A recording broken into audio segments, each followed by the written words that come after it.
కానీ మీరు మా పార్టీని వైఎస్ జగన్మోహన్ పార్టీని భూస్థాపితం చేయడం మీ తాతలు తండ్రులు ఎవరు వచ్చినా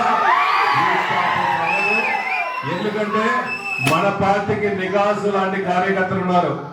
ఎన్ని కష్టాలు పెట్టినా ఎలక్షన్ అయిన తర్వాత ఈ కాన్స్టిట్యూన్సీలు కానీ జిల్లాలో రకరకాల కేసులు పెడుతున్నారు. ఇందాక అందరూ చెప్పారు, పోలీస్ స్టేషన్ కూడా వైఎస్ఆర్ కాంగ్రెస్ పార్టీ కార్యకర్త రాకూడదని బోర్డులు పెట్టిన పరిస్థితి. ఇటువంటి నీచ ప్రభుత్వం అంతకుముందు ఎప్పుడు లేదు కాబట్టి కార్యకర్తలు ధైర్యంగా ఉండండి. ఇంకా 4 సంవత్సరాల టైం ఉంది. మీ అందరికి మేము అండగా ఉంటాము. అవసరమైతే కార్యకర్తల కోసం జగన్మోహన్ గారు ఎన్ని పోరాటాలు చేయడానికి రెడీగా ఉన్నాడు. ప్రతిపక్ష హోదా ప్రతిపక్షంగా ఉన్నాయి.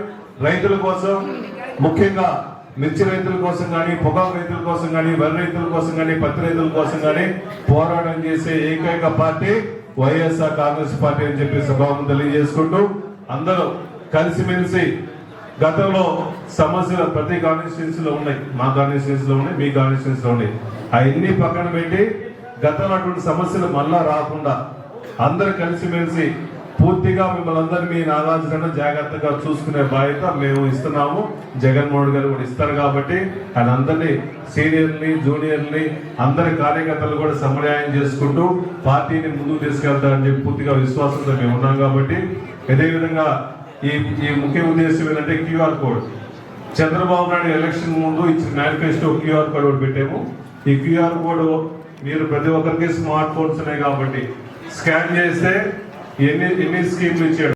ఈ కాన్స్టిట్యూన్సీలో ఇద్దరు నియోజకవర్గంలో సమన్వయకర్తగా పనిచేసే నాగార్జున ఎలక్షన్ దాకా ఉంటారు.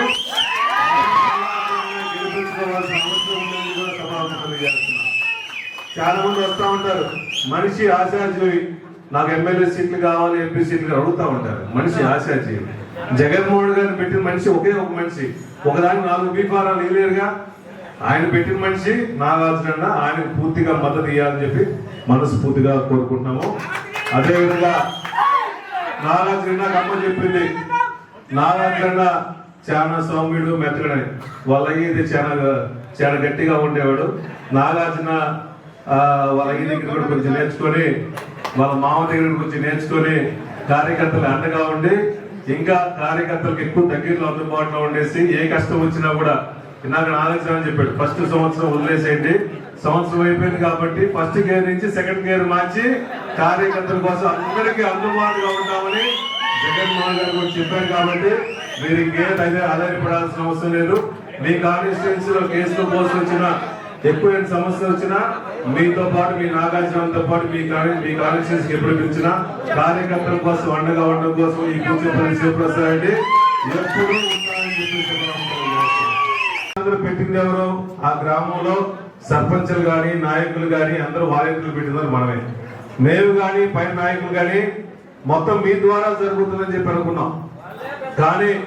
కానీ కొంచెం డిస్టర్బెన్స్ వల్ల వాలంటీర్ వ్యవస్థలో కొంచెం డిస్టర్బెన్స్ అయిందని మేము కానీ స్టేజ్ మీద పెద్దలందరూ కానీ జగన్మోహన్ దృష్టికి తీసుకెళ్ళాము.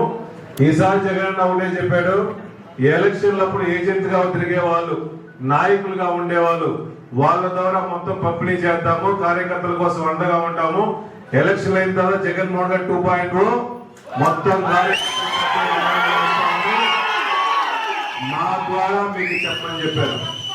కానీ సంక్షేమ పథకాలు మాత్రం ఎక్కడ ఆగకూడదని కూడా మాత్రం చెప్పారు.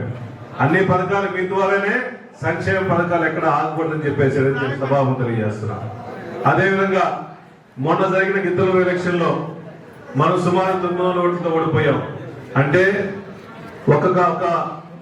ఒక బూత్ లో మనం 3 ఓట్లు సంపాదించుంటే, ఒక బూత్ లో 3 ఓట్లు సంపాదించుంటే నాగార్జున మాతో పాటు ఎమ్మెల్యే ఉండేవాడు.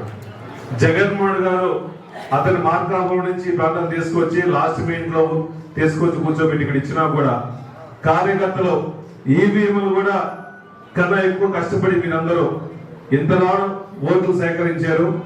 ఇదే ఉత్సాహంతో ఈసారి ఎలక్షన్ లో పూర్తిగా నాగార్జునకి మద్దతు ఇస్తూ జగన్మోహన్ గారిని సీఎం చేసుకునే భాగంగా 2029లో నాగార్జున సుమారు 60,000 మెజార్టీతో గెలిపించుకోవాల్సిన అవసరం.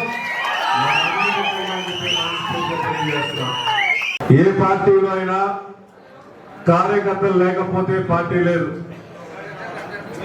పార్టీలో జగన్మోహన్ గారు మొట్టమొదటి నుంచి కూడా మా ద్వారా మొన్న జరిగిన గతంలో 5 సంవత్సరాల్లో శాయశక్తుల ఈ రాష్ట్రంలో పేద ప్రజలందరికీ ఎలక్షన్ల ముందు ఇచ్చిన హామీలన్నీ ప్రజలందరికీ న్యాయం చేయాలని చెప్పేసి 100కు 100% హామీలు న్యాయం చేకూర్చేసిన ఏకైక ముఖ్యమంత్రి ఈ రాష్ట్రంలో వైఎస్ జగన్మోహన్ తప్ప ఇంకెవరు అని చెప్పి సభాముఖం తెలియజేస్తున్నా.